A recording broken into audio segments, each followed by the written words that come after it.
സത്യനന്ദിക്കാട് സാറാണ് ഏറ്റവും കൂടുതൽ പടം ചെയ്യുന്നത്. ഏതാണ്ട് 25-30 പടങ്ങളിൽ മാമുക്കോയ്ക്ക് അത്രയും പടം. അദ്ദേഹം ഒന്നും ഇല്ലാത്ത പടവില്ല. ഈ സന്മനസ്സുള്ളവർക്ക് സമാധാനം, അയലോക്കക്കാരൻ, ഗാന്ധിനഗർ സെക്കൻഡ് സ്ട്രീറ്റ്, ശ്രീധരന്റെ 1-ാം തിരുമുമ്പിലെ മമ്മൂക്കയുടെ കൂട്ടുകാരൻ, നാടോടിക്കാരിലെ ഗഫൂർക്ക, പട്ടണപ്രവേശം, വരവേൽപ്പിലെ ആള്, അയ്യോ മഴവിൽ കാവടിയിലെ പേഴ്സ് കക്കുന്ന ആള്, അയ്യോ ലെതർ ഫാക്ടറിയിലെ സൂപ്പർവൈസർ ആണ് പുള്ളി. അതിനകത്തൊന്നും കള്ളത്തരല്ല, സിന്തറ്റിക്കാണ്. അഭിനയമല്ലല്ലോ. അല്ല, അത് ഈവൻ തലയണ മന്ത്രത്തില് നമ്മളിപ്പോഴും മീമായിട്ടിട്ട് പുതിയ കാലത്തെ ട്രോളുകൾ വരുന്ന സാധനമാണല്ലോ. ഒരാൾക്ക് ഒരു അപകടം പറ്റി കിടക്കുമ്പോഴല്ല ചെറ്റ വർത്താനം പറയണത്, ഇന്നസെന്റ് ആയിട്ട് അടി കൊടുത്തിട്ട്. അതും പിന്നെ അദ്ദേഹം പറയുന്ന ഒരു ഈണവും താളമുണ്ട്. അതായത് ഈ ശ്രീനിയേട്ടനും മാമുക്കോയ്ക്കും കൂടെ അപകടം പറ്റിയിട്ട് വന്ന് കിടക്കുമ്പം ഉർവശി ചേച്ചി ചോദിക്കും, എന്ത് പറ്റി മേശ്ശേരി എന്ന് ചോദിക്കുമ്പം പുള്ളിയാണ് പറയുന്നത്, അതെ നമ്മൾ ഈ പോളിടെക്നിക്കിൽ പഠിച്ചിട്ടില്ലല്ലോ, അപ്പൊ യന്ത്രങ്ങളുടെ പ്രവർത്തനം എന്താന്ന് എനിക്കറിയില്ല, അങ്ങനെ പറ്റിയതാ, ഇത്രേ പറയുന്നുള്ളൂ. അല്ലെ, എന്തൊരു രസമായിട്ടാ, വളരെ അനായാസമായിട്ട്. അതെ അല്ലെ, ഇവരൊക്കെ ഒന്നേ ഉള്ളു ഇനി. അതെ, അതൊരു റിയർ. അതെ, ചിലത് പകരം വേറെ ഒന്നും ഉണ്ടാവില്ല.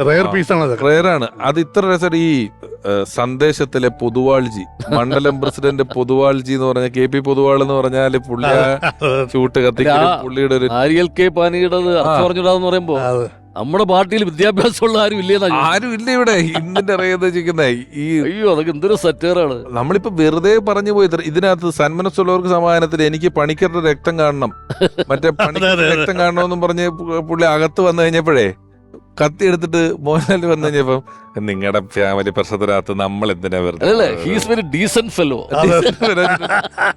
ആ മാറ്റം അതിന്റെ വകുപ്പിട്ട് കീലേരി അച്ചുകൊണ്ട് കൺകെട്ടിലെ കീലേരി അച്ചു വന്ന് വെല്ലുവിളിച്ച് എല്ലാം കഴിഞ്ഞിട്ട് അപ്പൊ തന്നെ തോളൊക്കെയായിട്ട് ഞങ്ങളെ രണ്ടുപേരെയും തോപ്പിക്കാൻ ആരുണ്ടാന്ന് ചോദിക്കുന്ന കൊല്ലും കീലേരി അച്ചുവിന് പുത്തിരിയില്ല വെല്ലുവിളിക്കുന്ന എത്ര കഥാപാത്രങ്ങളാണല്ലേ പ്രിയൻ സാറിന്റെ. അല്ല, ഇദ്ദേഹത്തിന്റെ ഈ സംസ്ഥാന പുരസ്കാരത്തിന് വന്നപ്പോൾ ഗിരീഷ് കാസർവള്ളി പറ്റിയാണ് അന്നത്തെ ജൂറി ചെയർമാൻ. അന്നത്തെ എനിക്ക് തോന്നുന്നു ഈ ഹാസ്യ അത് കിട്ടിയ സമയത്ത് അപ്പോൾ പറഞ്ഞു ഇദ്ദേഹത്തിന്റെ ഏറ്റവും മികച്ച അഭിനയം എന്ന് പറഞ്ഞപ്പോൾ അദ്ദേഹം ഗിരീഷ് കാസർവള്ളി പറഞ്ഞ് അതിന് അദ്ദേഹം അഭിനയിക്കുകയായിരുന്നില്ലല്ലോ, ബിഹേവ് ചെയ്യായിരുന്നല്ലോ എന്ന് പറഞ്ഞൊരു കമന്റ്. അത് അദ്ദേഹത്തിന്റെ അഭിനയത്തിന്റെ ഒരു സ്വാഭാവികതയാണ്. പക്ഷേ ഈ സ്വാഭാവികത ബിഹേവിങ്ങിനകത്തൊരു കാര്യമുണ്ട്, ഇത് മടുക്കാതിരിക്കണമല്ലോ മനുഷ്യന്. നമ്മളിപ്പോ ഒരു ശൈലി ഒരാൾ ഒരേപോലെ എത്ര പടത്തിൽ ചെയ്യാൻ പറ്റും. അപ്പൊ എന്തോ ഒരു ഇനം ഇതിനകത്തുണ്ട്. നമ്മളെല്ലാം അങ്ങനെ ഒരു കോഴിക്കോടൻ ഭാഷ അതെന്ന് പറഞ്ഞ് നമുക്ക് മാറ്റി നിർത്താൻ പറ്റില്ല. ഒരു ഇനം ഉണ്ട് ഇതിനകത്ത്, പല ക്യാരക്ടേഴ്സ് ആയിട്ട് വരുന്നതിനകത്ത് ഇവരെന്തോ ഒരു മാജിക് ഇട്ടിട്ടാണ് പോകുന്നത്. ഒരു ഫ്രഞ്ച് സിനിമയിൽ അത് അഭിനയിച്ചിട്ടുണ്ട്.